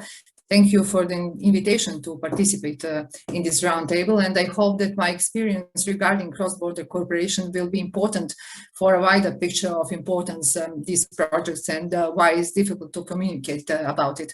I apologize in advance. I don't speak English very perfectly, but I still try to answer questions. The Western Balkans are said to be the periphery of Europe in terms of the quality of living standards, in terms of the gross domestic product, in terms of the unemployment rate. And that is why it is very important that we focus on cooperation, not divisions. Cross-border cooperation is a good basis for establishing better neighborly relations, which contribute to peace and stability and are a driver of economic development. Since 2004, when we first got the opportunity to develop cross-border and transnational cooperation, thousands of projects have been written and implemented by hundreds of organizations from Serbia. By 2016, more than 220 million euros had been contracted, hospitals, schools, kindergartens, renovated churches, and border crossing have been equipped. In the period from 2014 to 2020, the European Union has allocated 216 million euros for 9 cross-border cooperation programs. It is important for Serbia that the European Union is very flexible when it comes to cross-border cooperation. The EU set goals, but we choose which of these goals are our priority. If we have an unemployment problem, then we will choose projects that employ people on both sides of the border. My observation in the field is that cross-border cooperation is important because it forces people at the local to plan, to look for partners, to think developmentally. I believe that cross-border cooperation has a perspective, that it will only develop as the country gets closer to membership, because the borders between the countries will disappear. We saw about how precious it is during the pandemic, when there are new rules for moving across the border, and only when we include digitalization in all that, everyone can only benefit. During the pandemic, Serbia showed how important cooperation is. You saw how many people from the region we invited to be vaccinated in Serbia. It just shows that when the situation is difficult, we are there for each other. I will add that I have heard from my interlocutors several times that 80% of the EU is spent on cross-border cooperation. We in the Western Balkans need cross-border cooperation also because it makes life easier for our citizens on the border who once lived in a common state. Many, for example, live on one side of the border and have fields on the other.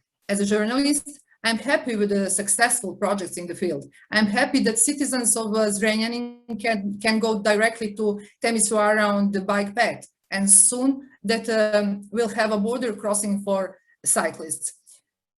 Due to the development, it is important that we use these ones until we have the right to use the larger ones, and we in the media should encourage that. Thank you.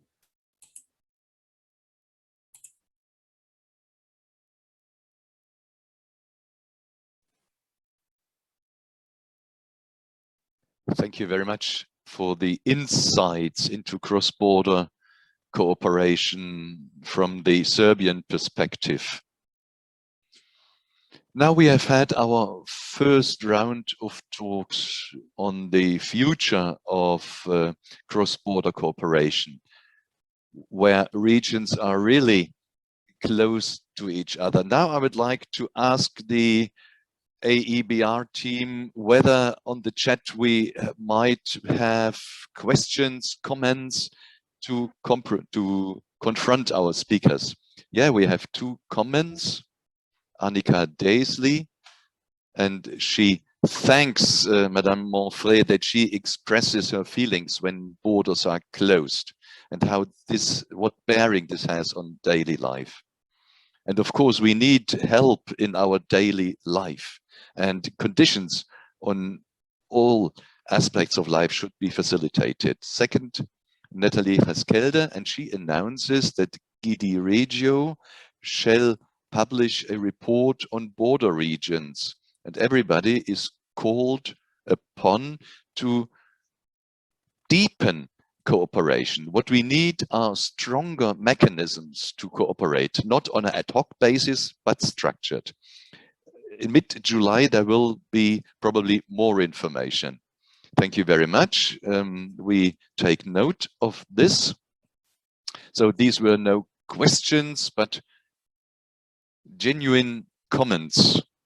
And with this, we could pass on to the second round, dealing with the issue, why is it so difficult to communicate what is being done in border regions? what has been achieved in the last decades, and why it is so difficult to reach out to citizens and make clear that this is not to be taken granted, but this is achieved. These are achievements. I've just started with the EU Commission, and now I would like to focus again to Brussels, Madame Monfray, the European Commission spending a lot of money for campaigns, information campaigns, and road trips, for example, have been invented to make clear what is cross-border cooperation. But still, it is still difficult to get near and to make citizens aware of this. Madame Monfray, why do you think this is such a big problem to communicate what has been achieved, like cross-border cooperation, lowering thresholds in a life of neighbors which who had been divided by physical borders, but nowadays naturally can travel from one country to another? Thank you, Chair.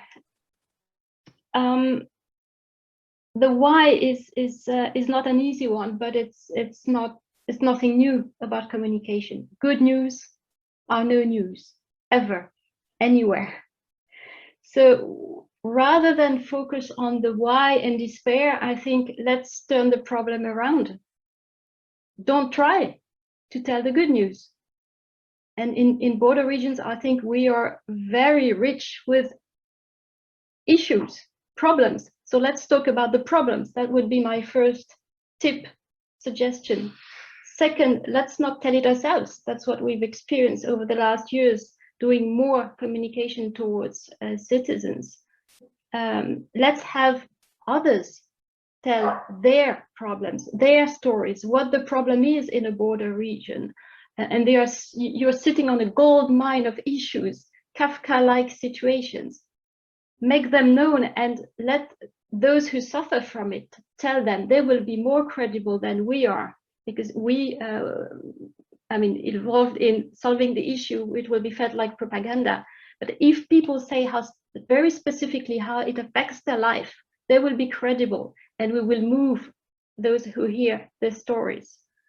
And my third suggestion would be, let also the media talk about it. This is why we also embarked on yearly call for partnerships with media grants, very intense grants, up to 80%, where we ask local regional media to suggest actions to promote the cooperation at large, cohesion policy at large, but also in border areas. But let's turn it around. It could also support telling the issues that we try to solve, and that can be much more forceful. And I wouldn't necessarily and wouldn't at all concentrate on the national media, but rather the local regional press who, let's have it viral locally, and the capitals will not be able to ignore it. Let's have a good scandal locally, and then capitals will agree to fix it. That would be my humble suggestion. Thank you, Chair.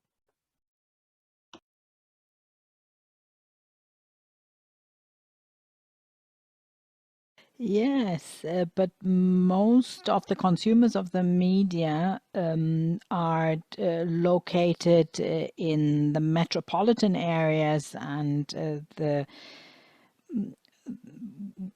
centers of the power. But you are, of course, totally right. We also need to open up new channels of communication, like, for example, use perhaps the social media much more to be able to reach out to young people and integrate them or include them.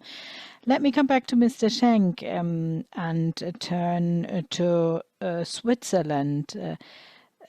Switzerland brushed off the EU in a sort of non-committal way just a short while ago, and sort of refused to take on further EU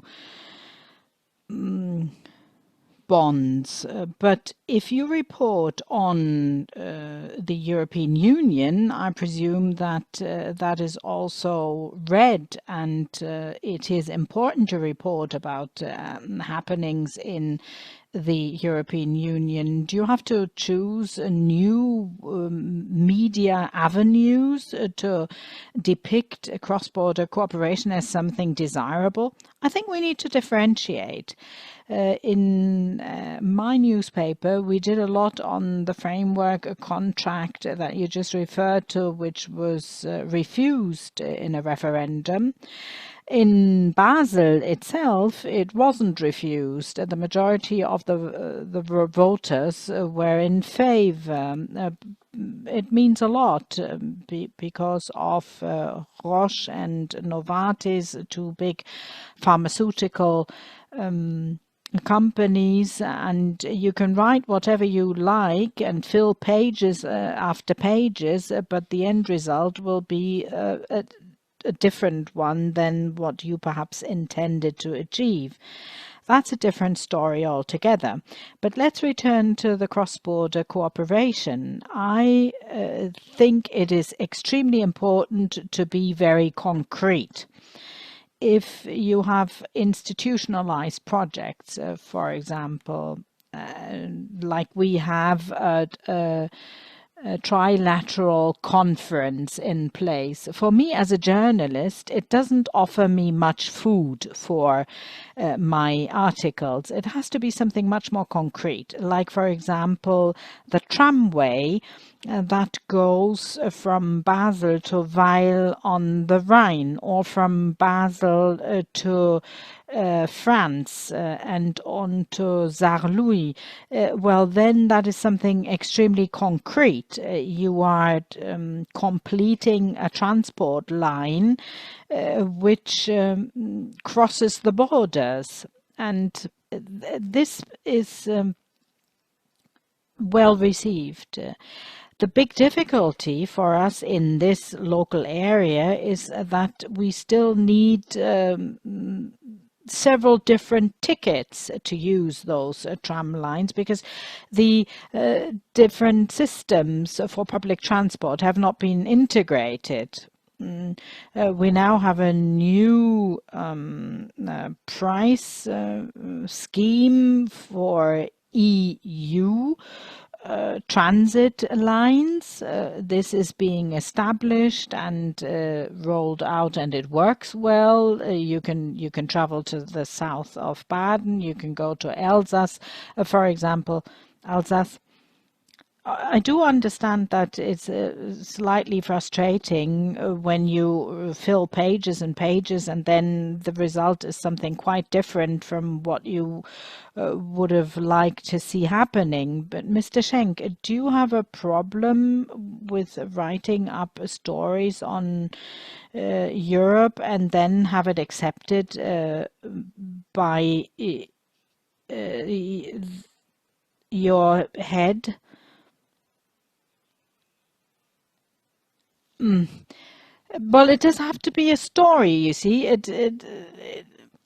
real story. Look at the cooperation between universities, for example, that it's not enough to simply state you can pursue your studies in a tri-national course. That's not interesting. Nobody wants to know about it. You want to know what it means in concrete terms. The University of Basel has initiated the UCOR project with 4 other universities around the Rhine area. But Switzerland and Erasmus Plus, which is offered to students of university, is no longer available for Switzerland. But Erasmus Plus is the the requirement that you need to fulfill to cooperate with these other universities. So that is a story, and you can write about it, that there's an obstacle which is very concrete, and it's a huge problem for those students because they cannot pursue in quite the same intensive manner their transborder studies any longer. And just for the fact that Switzerland pulled out of Erasmus+, it may also not have any access to research funding in certain areas any longer. So that is also part of this story, and I don't need to argue with my editor, because that'll be taken on board and that'll be published. So that's very concrete. But if it's only on the institutional level, then we have difficulties. So what you're telling us is that the storytelling how to tell the story. Is, this is what we take away from Mr. Schenk. Mr. Flaskamp, you have described an initiative that you besides this took up. How difficult quite apart from that, how difficult communication, how to communicate cross-border cooperation, not as, let's say, a journalist, but you are in the supervisory board of Antenne Niederrhein, a story on cross-border cooperation. Is this is this taken for granted, or do you talk to your journalists? Yeah, the chief editor, of course, prevails. I mean, what Mr.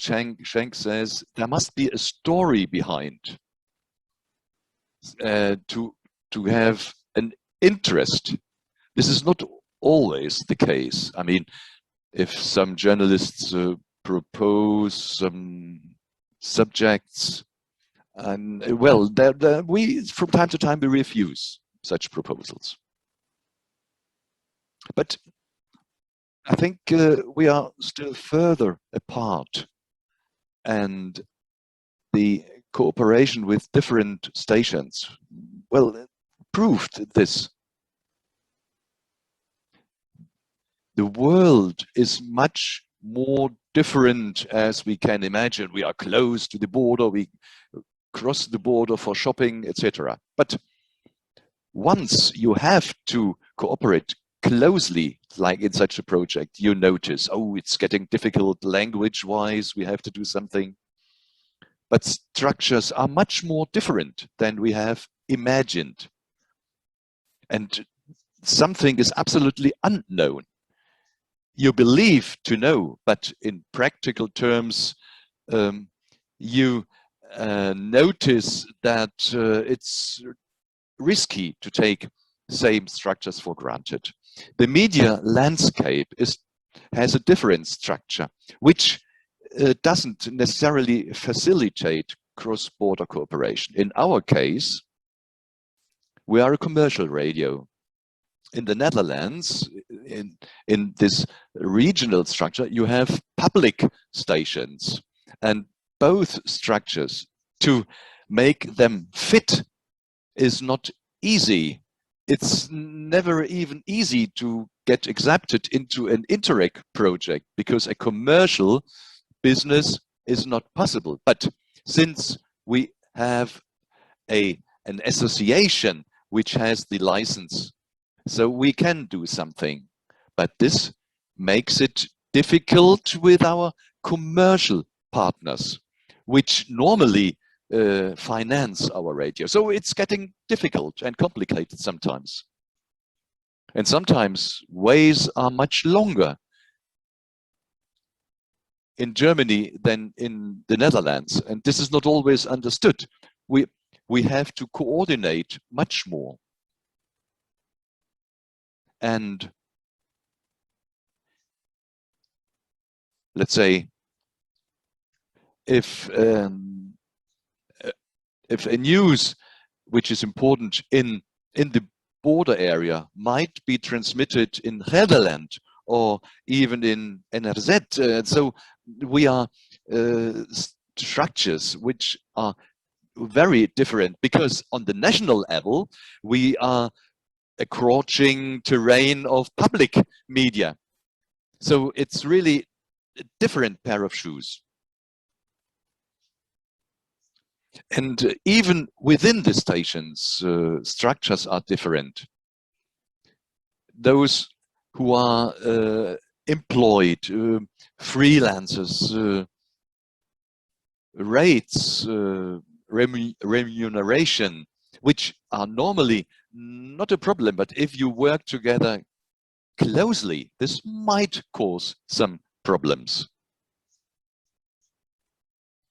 And technical equipment. Yeah, one says, yeah, no problem, we can do it. Whereas the other side says, we don't have the chance, we do not have the equipment, we do not have qualified personnel, let's forget it. No way. I am mentioning all the issues which are quite practical, not talking about different mentalities, different cultures. If you look across the border, you get the impression that we agree on everything, but very quickly you understand different story, different mentality, different culture. And Corona might have helped a little bit. I may come back to this. Corona made that all of a sudden we were one big community. And the problems on the other side of the border, we covered this, we were informing about this, and this was accepted because this was very interesting. And people got interested, and it's good that we slowly but surely get this topic behind and that other topics are getting to the foreground. Yeah, this is the challenge in cross-border cooperation. And what you describe, Mr. Vlaskamp, and for decades, people who have committed themselves know that once you have resolved one problem, there are 3 new problems popping up. This is what makes cross-border cooperation so interesting, and our association has committed itself to this. Mr. Berenson, we have just heard that the difference between private radio and the public radio may put some barriers. Do you see differences caused by the language, barriers which in the border region do not seem that big? Might this be a barrier between the editors?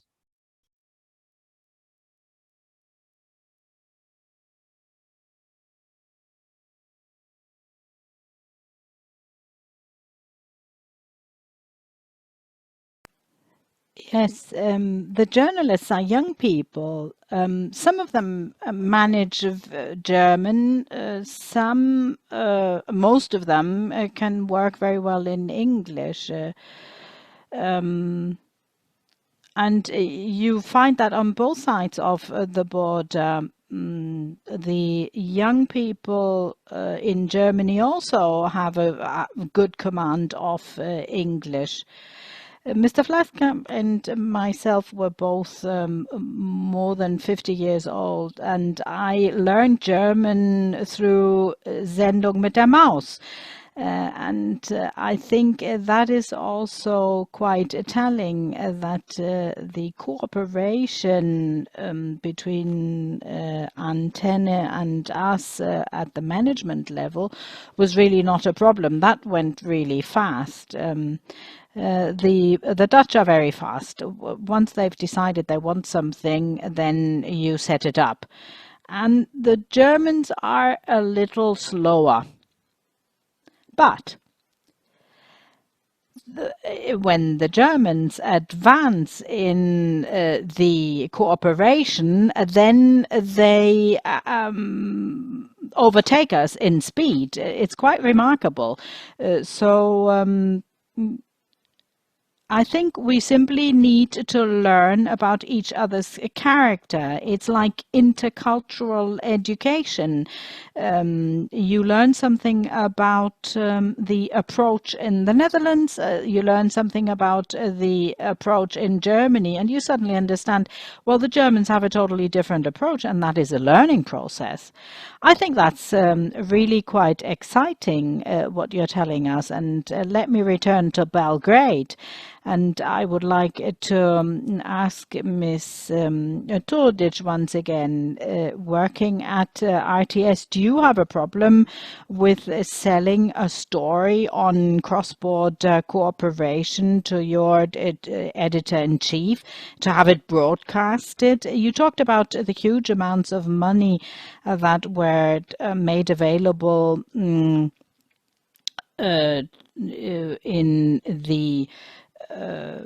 the development of your regional cooperation. Is that difficult to report on that and to then broadcast it on television or on radio, or is it easy to sell those articles?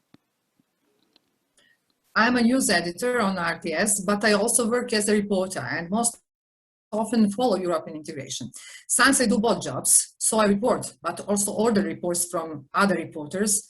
I know that we often broadcast stories about cross-border cooperation in our program. Our correspondents from Pirot, Zrenjanin, Vršac, Užice, Šabac and other cities that are closer to the borders follow what is happening on the ground, record and regularly send stories that are directly related to raising the quality of the life in the smaller communities. Not all those stories are included in the central news, but they are in the morning program, in the show This is Serbia, about the events in the interior of Serbia. Colleagues from Pirot say that they did reports on 18 cross-border projects in their city, and because of each of them, at least once, if not more than once directly involved in the program, we call it external, and every other story entered in the central news. Let's move on. The correspondence office in Zrenjanin did a special show about cross-border cooperation with Romania. On several occasions, they reported in the news that I added about the joint project with Romania on flood protection. It is important to say that as soon as almost every report is broadcast in the program, we automatically publish it on our website. While doing analytical columns on the importance of cross-border cooperation, I often ask my colleagues to send me examples of good practice. So I remember very well how much the support of the European Union mean to farmers around Šabac, especially those from the village of Lipolist who grow famous roses. I was best convinced on the ground about how cross-border cooperation is and how much the European Union has done to prevent the collapse of important facilities when I filmed shows from the series What Do I Get Out of It, dedicated to European integration. I did a show about fortresses that were renovated with the European Union funds. Pirot fortress was reconstructed thanks to cross-border cooperation with Bulgaria. Golubac fortress, in which the European Union invested €8.5 million, also relied on cross-border cooperation through a number of projects that improved tourism potential. It was a really interesting experience for me. I saw that there are people in the BER who are very dedicated to writing projects, that it is very important for them to do something for their local environment. Then I saw that they follow all the information about the projects, that they start thinking in a way that those projects should be interconnected, to rally on each other, because only in that way does everything get an even stronger meaning. It is really clear to people at the local level that cross-border cooperation is changing their daily lives for the better and contributing to potentials on both sides on the border. Almost everyone who has passed through Pirot in the last year and a half stopped by the fortress, which welcomes guests in full glory at the entrance to the city. However, few know that another fortress was rebuilt with the same funds, but in Bulgaria, and that they can now be a part of the joint tourist offer. We are constantly analyzing whether it is sufficiently visible in the media, what the European Union is donating, including through cross-border cooperation projects. My impression is that there is that the local media pay maybe more attention to it than we in Belgrade, but also that there could be more of discounts, examples of good practice.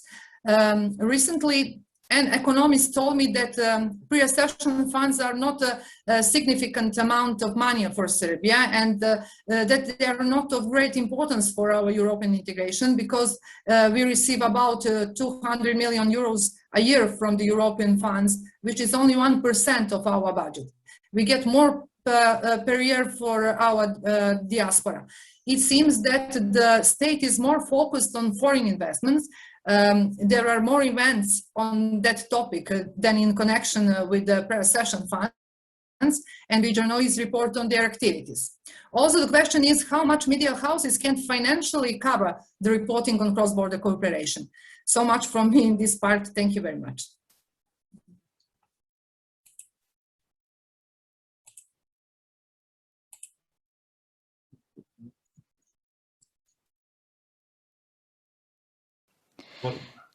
Yeah, thank you very much to Belgrade. Perhaps we can learn something how to cover cross-border cooperation. Why not change such a subject into a show, what we have just learned from Madam Tudojic. Having a look at the script, I may ask again the AEBR team, what reactions do we have in the chat? And then our speakers might have a chance, or we listen to your comments. There is a general comment from Madam Peepers. People are still reading newspapers. Aachen News, they had a page which was called Oi Regio, but this has ceased to exist. It was a little confusing that Brussels and Düsseldorf, that is cities outside the area, outside the region, were covered. So this was an unfortunate attempt to contribute to a mass Euro identity. This was one comment. Then Jody Seidmar had a question to Mr. Schenk. Yeah, governance is boring and takes time, but do you see a role for media to cover opinion of people and organizations on cross-border cooperation, to put pressure on governments? And there is another comment: cross-border governance is a marathon and it's not a short distance run. And of course, good projects which may result in good stories can be broadcast, and not only problems and difficult issues. Well, everybody who is active in cross-border cooperation knows that we are running a marathon and no short distance run, which takes stamina, but it's worth doing this. Thank you very much for your comments. And thus, I think we can ask our speakers for a final comment. We are drawing to an end. Noon, we should come to an end. Perhaps to Brussels, Madame Monfray, can I ask you for a final comment on the second round, covering, looking ahead, cross-border cooperation after COVID, and media as a vehicle to broadcast good, positive stories from the cross-border cooperation. Please. My very final word, Chair, would be that cross-border cooperation is at the very heart of European integration. If we manage it, then we manage the European project. And I hope, I'm sure we will.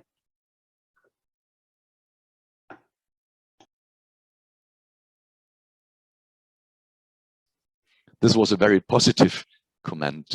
Mr. Schenk in Basel,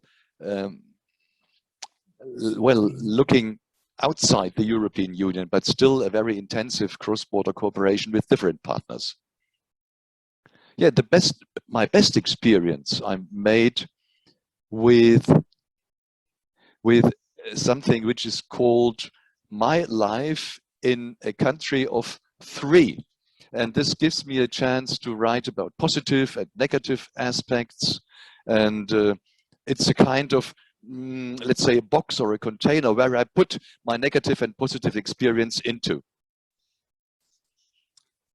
Recently, I had to wait for 2 weeks to get a book from Colmar, which I had ordered, but postal service didn't function. This is an eternal story.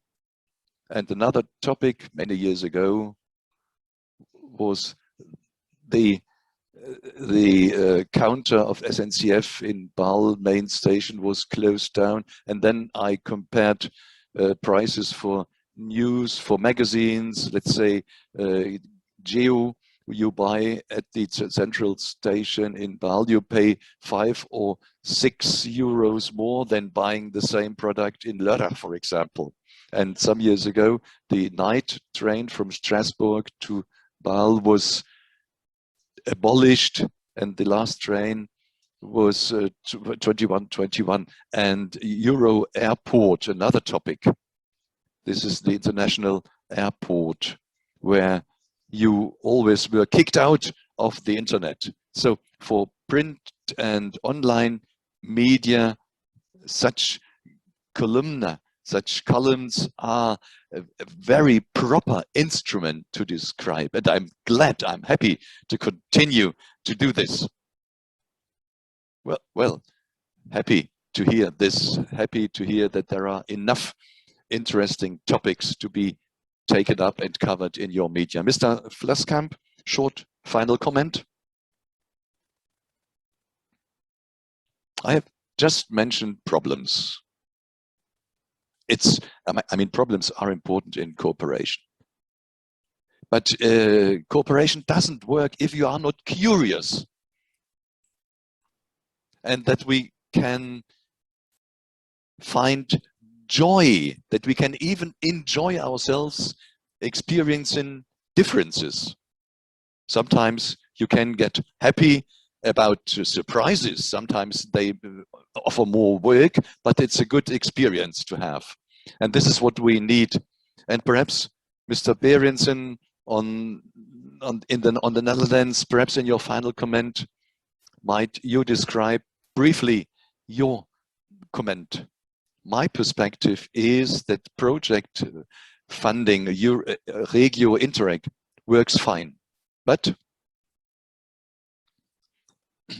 we should think about structural financing of news media so that you do not have to set up every year a new project, that you have to invent or develop every year something new. News media and regional news should use this as a kind of mainstream in their daily work. Thanks a lot, Mr. Berendsen. And finally, to Belgrade, Madame Tudujic, might I ask you for a brief final comment coming from Belgrade? Finally, I want to say, people who work in media conclude that we still manage to inform people about what is happening on the ground, but we could also talk more about cross-border cooperation. Everything is needed for funds. Going out on the field is expensive. Traveling across the border as well, maybe we should think about some project of the European Union to support the media and provide them with the financial support to design series on cross-border cooperation that would give a wider picture of such an important segment, European integration. It would be very nice if the public service of Serbia had a constant show about European integration or cross-border cooperation every week at the same time, to which viewers will get used and in which it would show where millions of euros went from the European coffers have citizens. There are my thoughts. it does not necessarily mean that I am completely right, but also a sincere desire to make progress on the European path and inform the public about it. Thank you.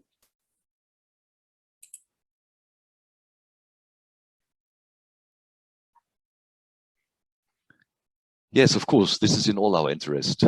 Hvala lepa, Beograd. Thank you very much, Madam Tulogic.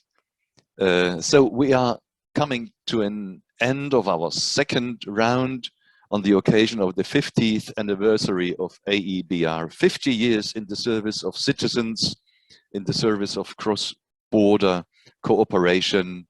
And this, and we heard it again, is not a short distance run, it's a marathon. Now in the past 50 years, the association has done a lot to lower thresholds and to reduce barriers which still persist even after the fall of borders, to make life for citizens on both sides of the borders more easy. We have tried to shed a light on the future, to answer the question, what role should or could media play to get a better understanding of things which are often taken for granted, but which very often have been achieved, are the result of the engagement of men and women. And as our president said, that we didn't stop in working, in drilling this hole into this plank, which often is a description of our work. And Karl-Heinz Lambertz, as president, was chaired the first round, and I would like to thank very much to all our participants connected from Switzerland, Belgium, the Netherlands, and Serbia, as well as my partner here sitting next to me. I would like to thank you all of us. I hope you have had an interesting morning and still some information on sanitary rules. You saw that we are sitting not next to each other. All of us, we were tested this morning, and so we complied with all sanitary rules. So nothing else to say than stay healthy, and let's look forward to October, to the big celebration of the 50th anniversary. Have a good day, everybody.